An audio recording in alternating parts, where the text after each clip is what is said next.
Сіз тұрақлы түрде кітап оқуыңыз үшін кітапқұмарлар ортасында болуыңыз керек.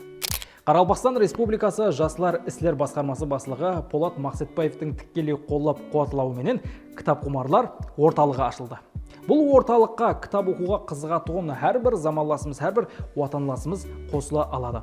Кітапқұмарлар орталығы қалай жұмыс алып барады? 2 аптадан офлайн, яғни жанлы ұшырасу болады. Бұл ұшырасуда ұлыма кітап оқымайтын адам кітап оқуды қалай әдетке айландырса болады. Ямаса кітап оқитын адамлар кітап оқып отырып ұйқым келеді деген машқалаларға шешім табылады, инсайтлар беріледі.